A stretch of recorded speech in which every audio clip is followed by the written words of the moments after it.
يا محمد يا نبي الله يا محمد يا حبيب الله يا محمد يا شفيع الله يا محمد يا رسول الله يا رسول الله يا رسول الله يا رسول الله.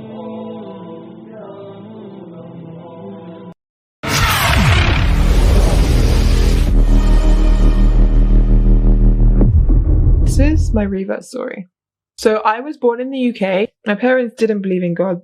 I wasn't brought up Christian. We didn't go to church or anything like this. No understanding of God, no concept of a creator. I always felt like the world was more than just what I see. And it wasn't until my trip to Turkey, I went to Istanbul, that I actually really discovered religion and God for the first time.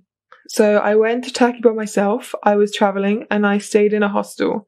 I was just doing touristy things, and as you probably know, in Turkey they have Blue Mosque. I wanted to visit, but first I wanted to buy a hijab. So I went to this little shop. I told the lady about my situation and she gave me an easy to wear hijab, which is actually the one I'm wearing now. It's very special to me as it's the hijab that I reverted in. I didn't want to go all the way back to my hostel to put it on. So I went to a Cafe Nero. And I had blonde hair at the time. I had my hair up in a ponytail. And I walked in Cafe Nero and I went in the bathroom and I took this headscarf out the packet. And I was like, oh, even though it was an easy to wear one, I still struggled a little bit. And I put it on and I looked in the mirror and I was like, I mean, yeah, I'm not wearing it for fashion. So I put it on and I left Cafe Nero and I started my journey to Blue Mosque, which was actually an hour and a half walk from my hostel. But on the way to Blue Mosque, I decided to stop and I brought some prayer beads because when I was in Istanbul, I kept seeing people using them. They were super cheap, like 50p. And I looked up what you're supposed to, do while you have them. And I was like, okay, subhanallah. But obviously I didn't know how to say it. So I was like, subhanallah, and then alhamdulillah and Allah Akbar. I was practicing it on the way there, like in my pocket. I was doing it like 33 times, like each one, subhanallah, subhanallah, subhanallah, alhamdulillah, alhamdulillah. It was only like a 33 bead one. I carried on my way to the mosque. I went in, I was kind of nervous because I felt like a fraud.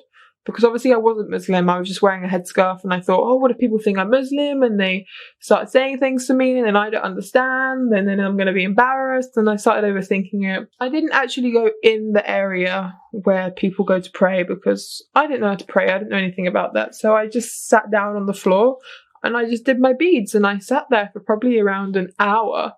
I just enjoyed being there, I just felt so peaceful. And eventually I got up and I left, and as I was leaving, the azan started playing, and I remember it was just so loud. Opposite Blue Mosque there's another mosque. I remember being in between these two massive mosques and the azan playing so loudly, and it sounded amazing. I remember just stopping in the street and just listening. I was like, alhamdulillah. Well, okay, I didn't say alhamdulillah because I wasn't Muslim at the time, but alhamdulillah, it was amazing. Straight after the azan stopped, my phone that was on like 50% battery just randomly died. I was trying to navigate myself back to my hostel, but I couldn't. I kind of panicked a little bit, but then I stopped and I thought, this is fine. I just put my phone in my pocket. I took my beads out of my pocket and I carried on doing what I was doing before. Subhanallah, alhamdulillah, Allah Akbar. And I found my way back to the hostel eventually, alhamdulillah. And I got back to the hostel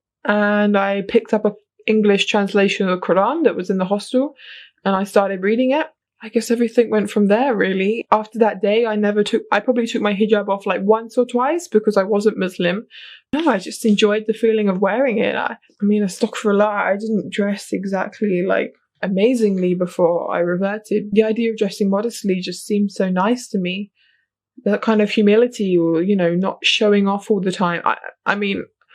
I guess I was quite a show-off. I really enjoyed exploring that side of myself of just being humble and modest, and yeah, I just kept wearing it and I kept learning more about the religion, watching a lot of these YouTube videos, like these amazing, alhamdulillah, these amazing lecturers. And I promised myself that I would not declare my shahada until I finished reading the Quran, because I thought, you know, how can I commit myself to a religion that I haven't even read the book of? So I carried on watching lectures, I carried on learning, I carried on reading other books, and I also read the Quran. And alhamdulillah, when I finished the Quran, I declared my shahada by myself in my living room at night time with Allah as a witness. Alhamdulillah, I guess I just kind of did it. And it all happened in a very strange way. It was never planned. I never, even through the journey of learning, I never expected it to happen. It just kind of happened. And I guess that shows you the qadr of Allah, the power He has, just taking a random little old girl like me and making her Muslim.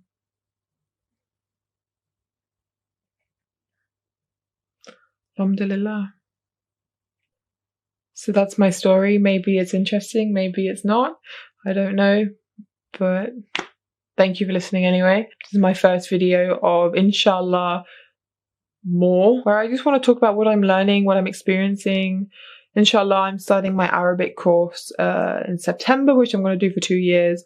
Inshallah, after I complete that, I want to become a student of knowledge. At the moment, it's just me, my laptop and my books. Just learning as much as I can. After all, we're going to be asked on the Day of Judgment what we did with our knowledge. And it's not just good enough seeking it and having it. We also need to apply it and give it. Knowledge is a gift. It's one of the best gifts we can ever have. So alhamdulillah, let's begin this journey.